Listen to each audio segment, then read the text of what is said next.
Hendersonville oriented itself more toward Gallatin than Nashville. Gallatin was the county seat. Gallatin was certainly an established town long before Hendersonville had any significant population. I can remember going on the square, and it'd be huge crowds gathered around on the square on a Saturday afternoon. My dad would take me up there just so he could join the crowd, and we would buy popcorn at the little popcorn stand that's there on the square, and everybody would visit. Well, people don't do that anymore. It had been done for years, but now people in Hendersonville, in my opinion, orient themselves much more so to Nashville and Davidson County than they do Gallatin and Sumner County. Gallatin and Hendersonville were rivals. I mean, it was a significant rival long, some 50, 60 years ago. Gallatin had a high school. Hendersonville didn't have a high school. Hendersonville's high school was built and opened up, I believe, in 1941, and my dad was in the first graduating class. And so when people were in Hendersonville were typically going to Gallatin High School. And so when they opened Hendersonville High School, they told them that you can either go to Hendersonville or you remain at Gallatin. My dad and many others chose to go to the new Hendersonville High School, while some remained in Gallatin, but that developed a significant rivalry between the two high schools, which bled over into rivalry in the towns. Even though Hendersonville was a few hundred people and Gallatin was an established, county seat and established town. But that was, to my recollection, that was a significant issue. There are many people now in Hendersonville never come to Gallatin. I've talked to people and I say, well, did you go to Gallatin to get your tags? I said, go to Gallatin to get my tags. I get my tags here in Hendersonville at the place, and people just don't orient themselves at all. Many don't, to Gallatin as opposed to Nashville, where it used to be. Gallatin was where everybody went. That's a really interesting. Well, that's just the way point it of was. emphasis. And Sumner County, when I grew up, I looked at the Collier's Encyclopedia. People go around and sell these encyclopedias. My family bought one. And the population listed in Hendersonville in 1950 was 600 people. And that was almost out to Long Hollow Pike in that whole area. Well, now it's 60,000 people. And so, I've seen that significant change. And with that change in population, certainly the change in just the appearance of the town and the appearance of the facilities is overwhelming, really. But Hendersonville probably has changed more over that period of time than just about any other town in Tennessee, I would think. I want to say that growth is almost inevitable, and you have to keep the facilities. There are many facilities in Hendersonville that just not have kept up with the growth that's been allowed.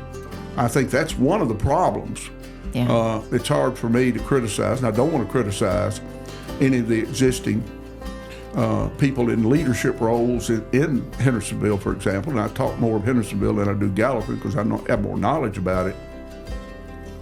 But I think that the growth brings the enhancement of the facilities as long as they're able to keep it up.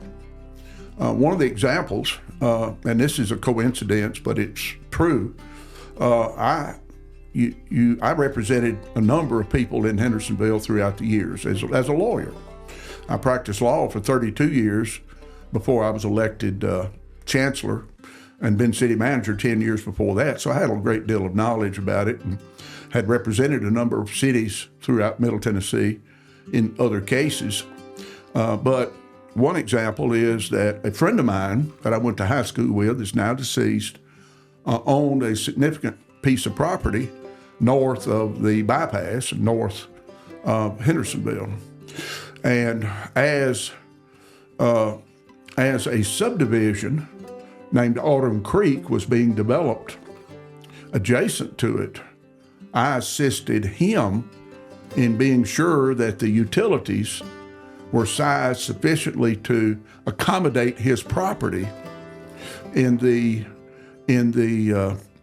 installation of various utilities, water and sewer primarily, in the adjoining subdivision. A lot of the growth in the past has not attempted to accommodate future growth.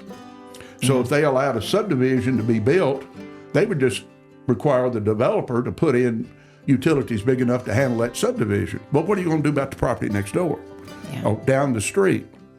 And so now there's much greater effort toward being sure that as these utilities are developed, they're developed in such a way that it would accommodate the future use of the adjoining properties or the properties down the street. Now, some people don't like that. I know some on the county commission don't like that. But we have to accommodate that future growth. And there are negatives certainly that come with it, many negatives that come with it. But then, in my opinion, the positives outweigh that, and you've got to plan for it. We can't be in an area like Nashville and not anticipate that we're going to get significant growth. I believe that Tennessee is the best state in the country. I mean, we have a tremendous trajectory. We've got a lot of momentum. There's a reason that people are moving here, and they are choosing to move here because in Tennessee, we err on the side of freedom and liberty in the decisions that we make. Okay, we could just be done with the podcast right now. That's perfect. Mic drop. But I mean, seriously, we keep debt low because today's debt is tomorrow's taxes. We're one of the least taxed states in the country. We are on the upward swing when it comes to K through 12 education as well as higher education. And frankly, one of the things that God gave us that maybe some other places don't have is we have some of the most beautiful terrain and natural beauty in our state. There is something really for everybody here. And what you see is people are moving here because here they have more freedom to become what they were meant to be. You know, what I like about Sumner County is real people. You know, and that's one of the things that my wife and I identified as whenever we were making the move over here back in 2008 about where we wanted to come and live. And it just seemed like a lot of real people who were a lot like us that had good American values. You know, one of the things that makes, probably sounds very silly, but one of the things that still gives me chills to this day is at Drake's Creek Park, whenever all the children are out there playing soccer, they're out there practicing or whatever, and whenever the high school soccer team gets ready to play a game and they play at national anthem, everybody in that park stops and everybody turns to that flag. And nobody has to be told, hey, this is what we do. It's part of who we are. It's just very much a great American patriotic city and county to live in. I think represents the best of Tennessee. We spent a lot of time talking about voter integrity. If you look at voter registration, voter participation, we're in the bottom 10 states in the country, which bothers me. Now, if anybody has been watching the NCAA tournament at all, you know, I don't know anybody tuned in to watch the referees. Okay, so they tune in to watch a good basketball game, and so whenever the 1 seed plays the 16 seed and it's not very competitive, you tend to cut it off and think, hey, I'm going to go find a more competitive thing to watch. And so I think a couple of things drive turnout. Number one, competitive races. People want to believe that there is a competitive race where their vote matters. And if they don't believe that their vote's going to be of significance, they tend not to go vote. And that's unfortunate because probably people like you and I, we go vote every time there's an election. The other thing that really drives people, we create a program called Your Vote Matters where we push out voting messages through chambers of commerce, through businesses, frankly, anybody that wants to help us do this, helping citizens understand when early voting starts, early voting ends, voter registration deadlines, absentee ballot deadlines, et cetera, and answering how-to questions. But really, if every individual voter who's a regular voter would get someone who is not a regular voter to go with them or encourage them to, whether it's a friend, family member, co-worker, colleague, you know, whatever, perfect stranger if you feel so led, we would go from the bottom 10 in voter registration, voter participation to the very top. And in fact, mathematically it'd be impossible because we hit over 100%. We're not California, so we can't get over 100% voting. I'm kidding. Anybody's listening to California, okay? Don't sue me That's over all that. right. That's all right. We have plenty of California transplants. But the real key is we ought to be encouraging other people to go and vote. And when you don't go vote, all you really do is you turn over the keys of power of government to those that go do vote.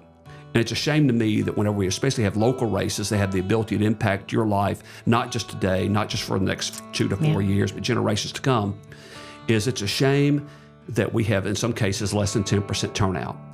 And then you kind of flip that on its head. If you got 10% turnout and you got 2 candidates, you really only have to have 5% plus 1 vote to win that race.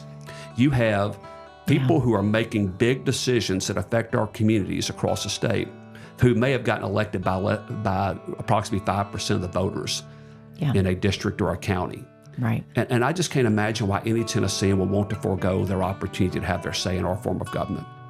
All right, so we'll go back to the soundbite that you said that's so important. If every person that's hearing this that votes, bring one more person. Yeah. And if, by the way, you're listening and you don't vote, bring 2 people. Bring yourself and bring somebody else. But I mean, I think one of the things that we shy away from is being willing to have the conversation with others and asking them, hey, are you a registered voter? And it's funny to me, we do vote registration drives. You can tell when people are lying to you. You'll say, hey, are you a registered voter? And they have this awkward, 2-second pause. And yeah? I'm like, no, you're not. I mean, ask people, hey, do you have a plan to go vote? Do you want to go with me? Do you want to ride with me? Hey, when are you going? Stay on your friend and saying, hey, have you gone to vote yet? Candidates and parties are out there working hard to get people to the polls and get them engaged. But, at the same time, if someone goes and, we can cook the food. We can open the doors of a restaurant. We could cook the food. We can't make people come eat it. No. And I just wish that everybody would commit themselves to getting everyone in their sphere of influence more engaged. And I think that's what leaders like you and me and others are called to do is, get people to actually go and vote, because without it, we get the government we deserve. You really have 3 main goals that you need to achieve. First is to learn your community. Find out who and what truly makes that city its strengths so that you can sell those. You have to put together a good story to be able to sell the community. And second, you have to have excellent relationships outside of the city. You have to know the site consultants, you have to know the engineering firms, you have to know the brokers, you have to know all the people that might be involved and know when a company is looking to move. So that's important, but it's also really important to have a really good relationship with your existing businesses. That probably should have been number 2 for me, to have a good relationship, to know the people that are here so that you can help them if they have a problem, if they need a stop sign, or if they have water problems, whatever, you need to be able to. And they're also often aware of other companies that might be looking. CEOs sit down and talk.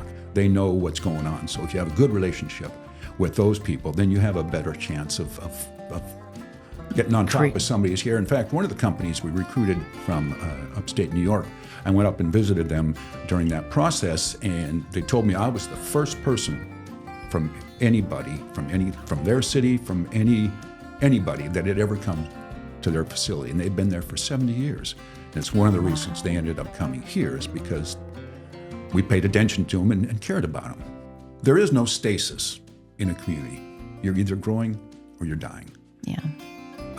You can stay where you are for a while, but the cost of fire trucks and police cars and water infrastructure, all that stuff keeps increasing. And so if you don't have growth to keep up with that, to pay for that, then a large burden falls on the people that are there. You can't just close the doors. And what's interesting, I had one person come into my office once, moved from out of state, and said, I was able to sell my house for enough that I was able to come here, and this is their words, buy a mansion on 6 acres. And I had enough money left over, so I bought 7 acres around me to keep people from moving in close. So that's someone that just moved here. And that was a close the door behind them kind of thing. And that a community cannot sustain itself with that kind of thought process. Right. We shouldn't have a population of less than 15% that shows up to vote. And so how can we encourage people to vote locally? And look, there's some responsibility that comes with that, because if you're going to vote locally, then you're going to pay a little bit more attention to what you're voting on. And that's okay. That's the important part. We're not telling you how to vote. We're just saying, as a community whose core is based on the legacy we spoke of earlier, and the core is the people and the people that make up that community, well then as a community, we need to vote for the leaders that represent your most important issue. Yeah. And our investment. I mean, of course, our homes and the property values, everything it hinges on these leadership decisions. We say all the time, and you've got 15% of the population voting and 85% of the population complaining. Oh yeah, It's harsh, but it's harsh, true. but it's true. I mean, I think any of us can go onto Hip Gallatin, Hip Hendersonville on Facebook, and immediately, I mean, the ice storm is the most recent thing, just complaints and complaints and complaints. But at that same time, how many people did we see that went out and showed up for the community? Like, the help is there, the want is there. Yeah. Like, people are willing to step up to the plate and help and show up. So we're just asking people to do that at the polls. And this is a resource for that. This is not a this, that, this, the other. It's very nonpartisan. I have been saying this to everybody. I worked in local news. I work in sales now. I was baiting for your view on the show, and now I'm baiting for you as a client. Trust me, I'm not going to tell you how to vote or what to do or in any of that in the regard, but it's good to be informed. It's like any big decision you make, buying a house, buying a boat, moving, you research it. And we're asking people to do that. And show up. Yeah. Show up, because it's hard. Everybody's busy. And that, I believe, is really true. I think, you get a break, you get some time, you're talking to your neighbor, and we don't understand why we have so many fast food restaurants and not so many local mom and pops. When you dig into that, you can figure out why that comes to be. The tax structure, people don't necessarily understand, and it's complicated, and nobody wants to do that in their spare time, and I get it. I am so with you. But the reality is that's what's affecting our everyday life.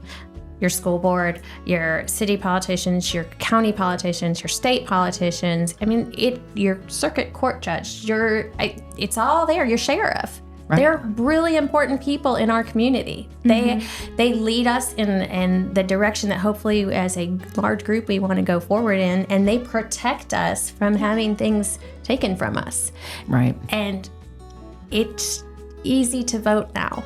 It is easy. It's hard to find out the information that you want, and that is where this comes from. Yes. Totally. I know that I can't speak for everybody, but from my point of view, I would say that I feel lucky that so many people around me my age are in tune with what's going on and want to be a part of what's going on. See that there's a need to step up and want to have the ability to form their opinion and go act on it. I will say that that's been a very strong message that I've received across the board.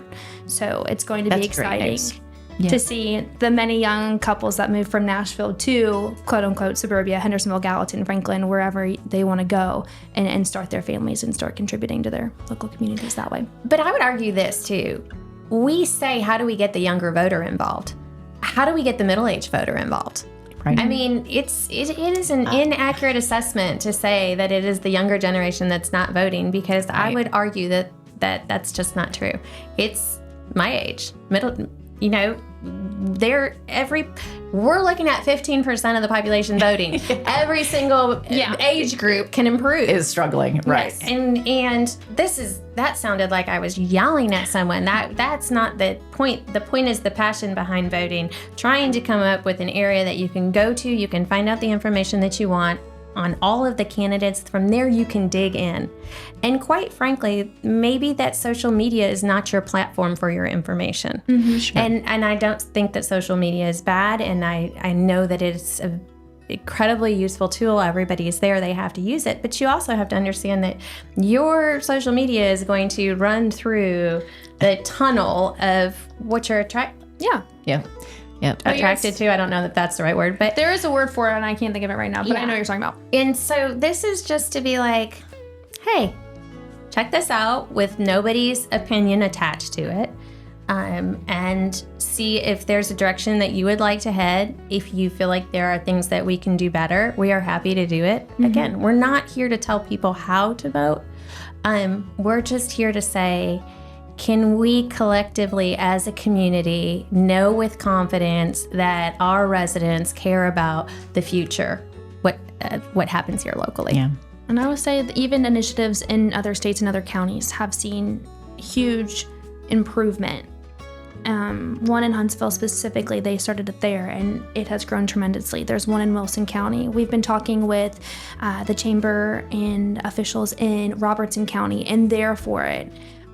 So I think that hopefully we're going to see lots of traction, which is what's exciting, and just, I guess, reigniting the flame.